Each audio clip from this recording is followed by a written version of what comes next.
Dana Perino, of course, is co-host of America's Newsroom on Fox News. She joins me this morning. Good morning, Dana. How are you? Good morning. I'm wonderful. How are you? I'm great. Thank you for joining me because I thought of all the people on broadcast news, the one who may have the most actual experience with dealing with Israel is you. And I wanted to go back and set the table by reminding people you were the 26th press secretary of the United States for President George W. Bush. Before that, you were deputy press secretary.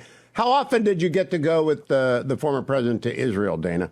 I went twice, actually, and we went twice in 1 year, or in a calendar year. If you can go back in time, you'll remember this, but just for your listeners who might not exactly remember. So Prime Minister Olmert was the prime minister at the time, and I know this seems like a fantasy right now, but put yourself back in those times. There was a slight chance, a possibility of an agreement on a two-state solution at the time between Prime Minister Olmert and Abbas, the president of the Palestinian Authority.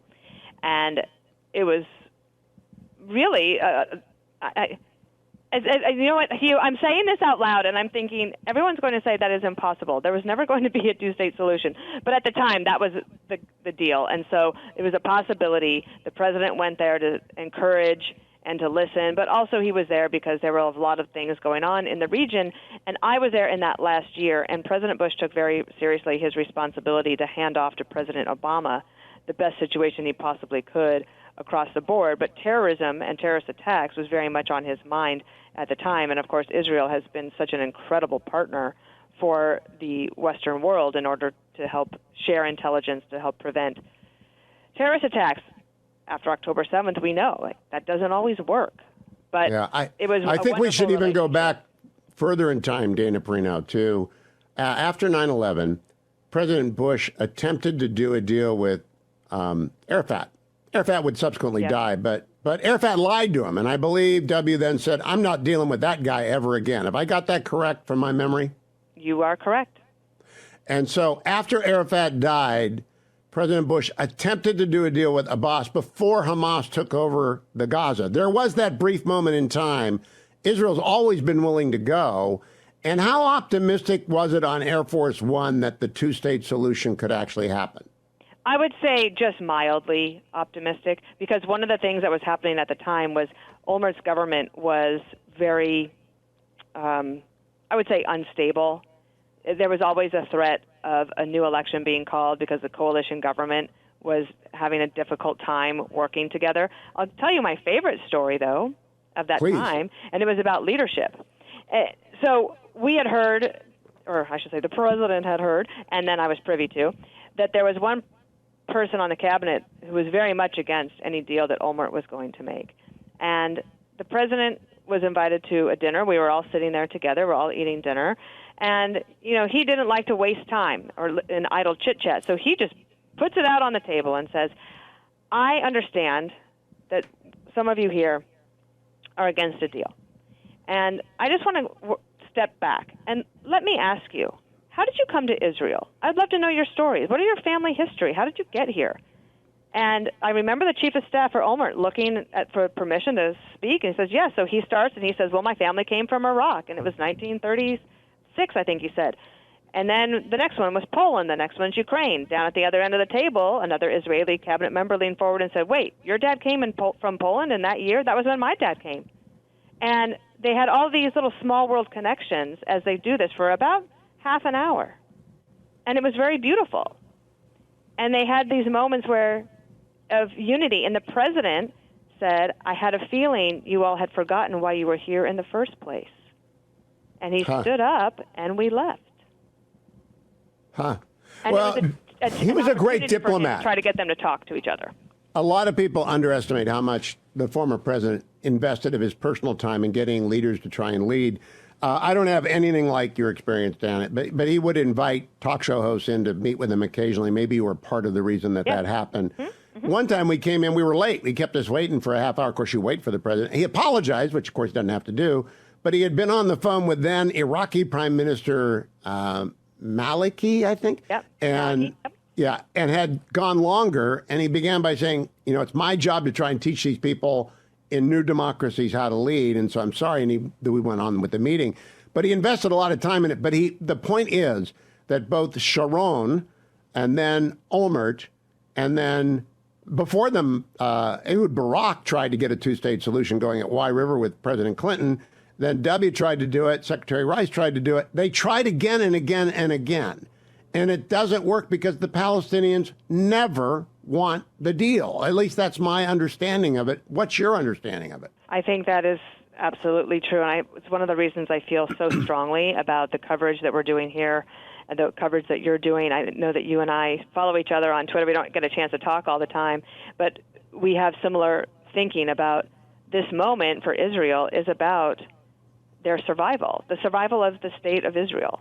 And you just have to look at what Shinwar, the head of Hamas, said over the weekend. He said, oh, you think October 7th was bad? He said, we'll keep doing it. We'll do it over and over and over again. And that is why Israel is determined to destroy Hamas. Hamas can never be allowed to continue. And yet, Hugh, I'm worried because I sit there and I read the coverage of what was happening over the weekend and the message that Kamala Harris was delivering, and I'm worried about America's position here. Let me, if I can, I want to play for the audience who may just be tuning in what the vice president said at COP28 in Dubai. Cut number 22. This is Vice President Harris yesterday, I believe. So I'm not going to reveal the details of the conversation, but I did speak with the Emir, and the work and their commitment to this work is ongoing, as is ours, and our work is ongoing to support some ability to reopen the pause and to have a deal going forward where there will be a pause so that we can get hostages out and get aid in. Now, Dana, let me begin by saying there are two kinds of vice presidents, those that matter and those that don't. Vice President Cheney mattered a lot, and if he was giving a press conference, people would lean in and listen very closely. Am I right about that? 100%. And then there are vice presidents who don't matter at all, and that's Vice President Harris. And when she says she's talking to the Emir, do you think the Emir was leaning in and really giving close attention to what she had to say? I do, because I think that the vice president would never have said that on her own if she hadn't been encouraged to by either the president himself or the national security advisor. And I think that she does want to separate herself from Biden a little bit in terms of Biden having been pretty strongly supportive of Israel and the backlash that he's seen within his own party, especially on the progressive wing.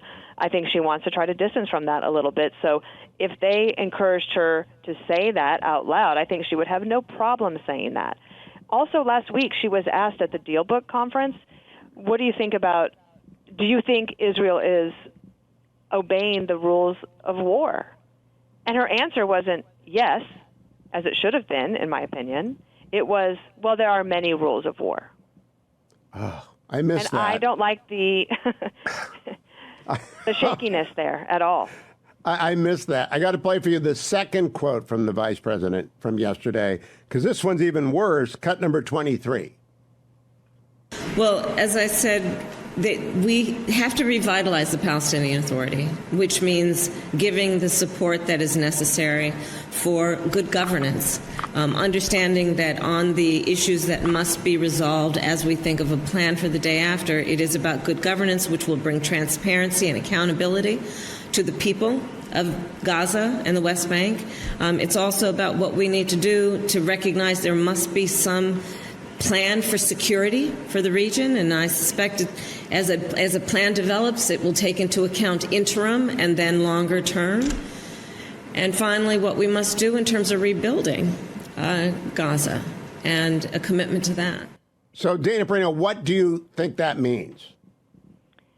Well, I think that it means something along the lines of what Antony Blinken said in Israel last week, which is that the Biden administration does not believe Israel has the credit, that's their word, credit, in the geopolitical bank in order to do what it says it wants to do and needs to do, which is to eliminate Hamas.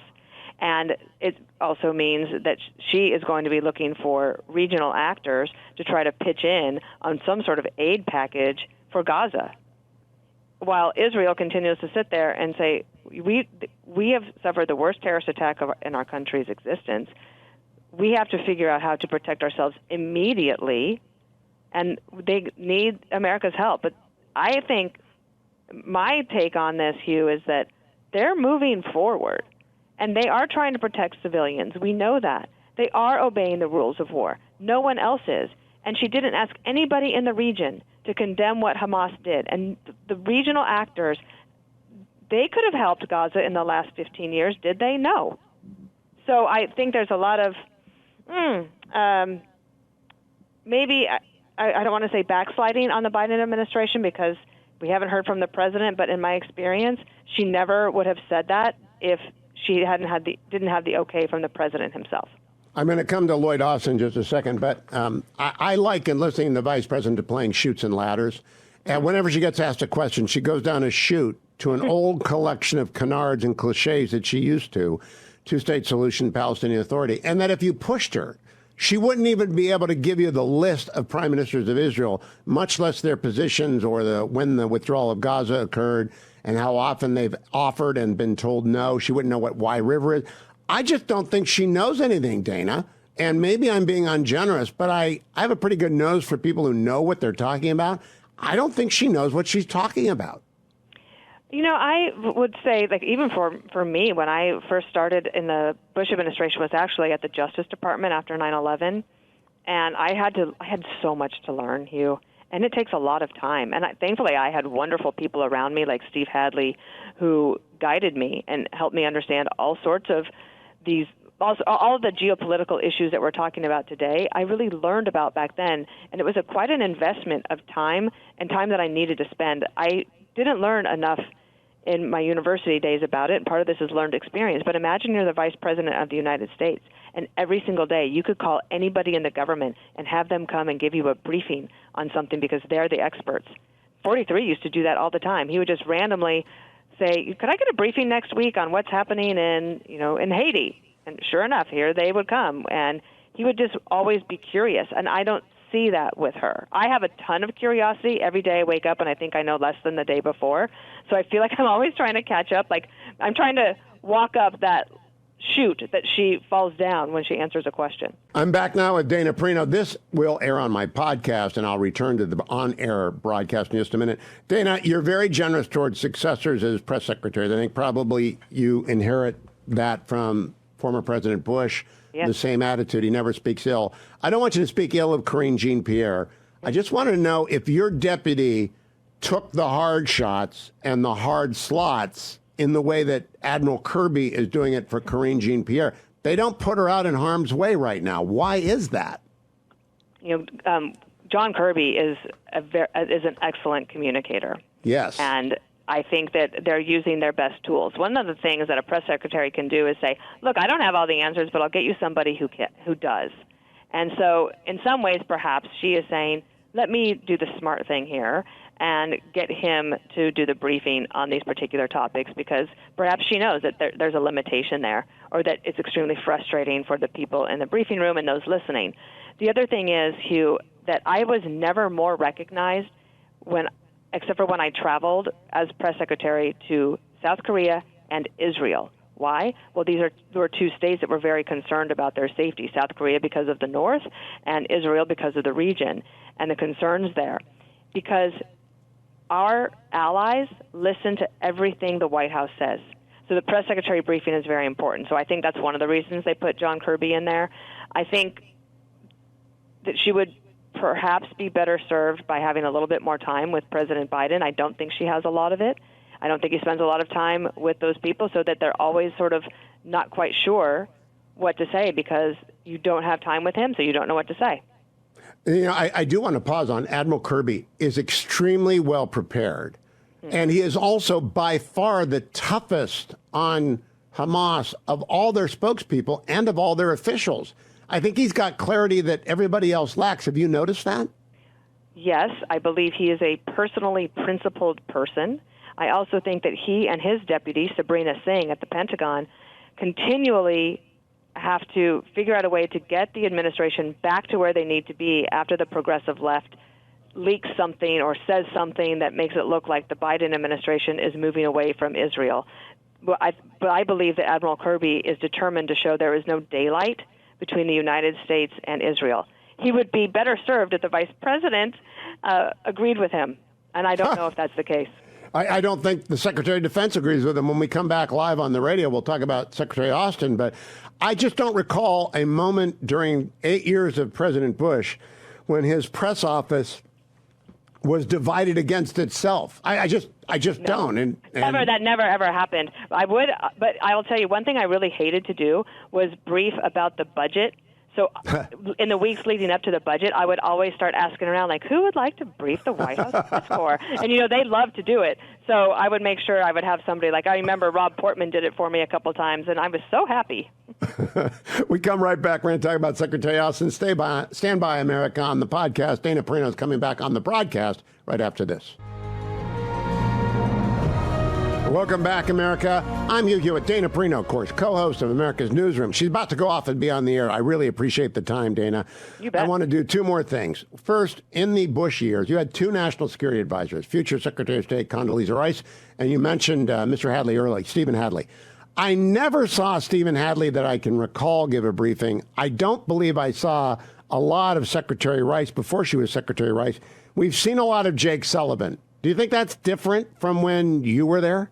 It was a very rare occasion when we had the National Security Advisor brief the press. Often it would be right before a foreign trip so that the National Security Advisor could say, this is where we're going, this is what we want to accomplish, and he would take some questions, or she would. It was rare, and I understand, though, why they would want to have Admiral Kirby there.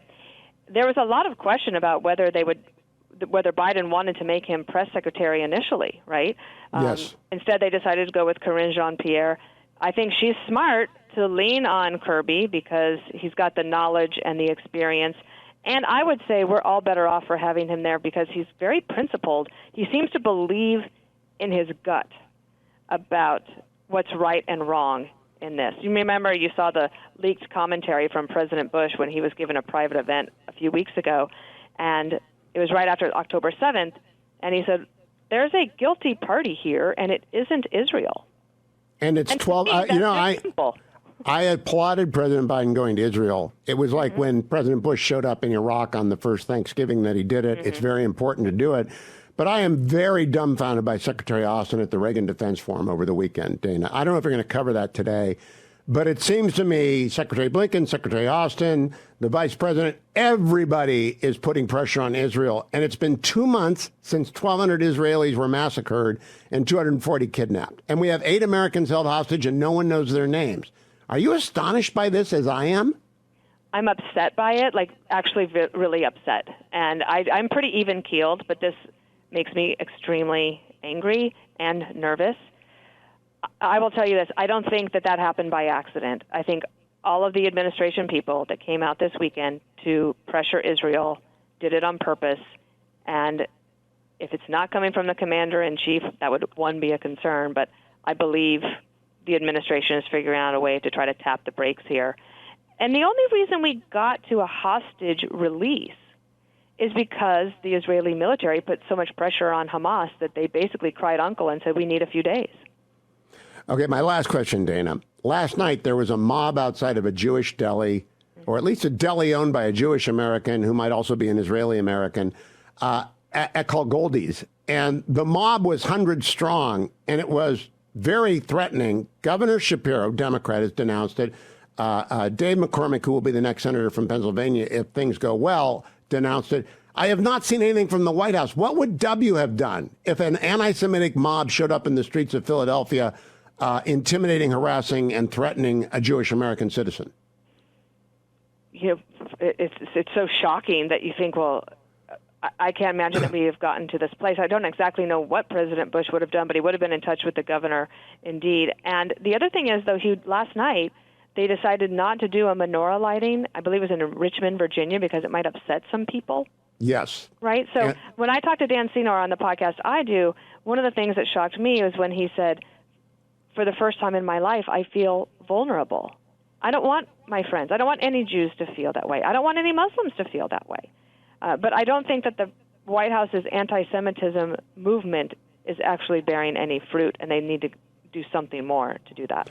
Let's close by reminding people, Richard Goldberg's pot. I have not heard of it, so I want to know about it. What's the name of it? So Richard Goldberg is a part of the Foundations for the Defense of Democracy, FDD. You can find him there. He is an incredible person, but he was a guest on the Dan Senor podcast several months ago talking about how the administration was trying to do another deal with Iran, and that really got my attention. So I started following Rich Goldberg, and he's a wonderful follow on X, formerly known as Twitter, and somebody who Dan has had on the podcast a lot. And we wanted to have him last week, but people, it's cold and flu season, Hugh. I don't know if you've had guests dropping like flies, but the fetching Mrs. Hewitt has been completely ill for a week, and all the grandkids are completely ill. So you're right about that. Guests do drop like flies. Dana, you didn't. I appreciate your joining me so much. Off to America's Newsroom with you, the only morning show worth watching. If you've got cable on in your home, go watch Dana and Bill Hemmer. And tell Bill, congratulations, the Red Hawks won the MAC. I don't know if you know that, Dana, but you can surprise him by telling him that. Oh, my gosh, the Red Hawks won the what? The Mid-America Conference. Okay. Yeah, they're big. They're very, very proud of that. They had a big celebration in Oxford, Ohio, so you can surprise them when you see them this morning. Dana Perino of America's Newsroom, thank you so much.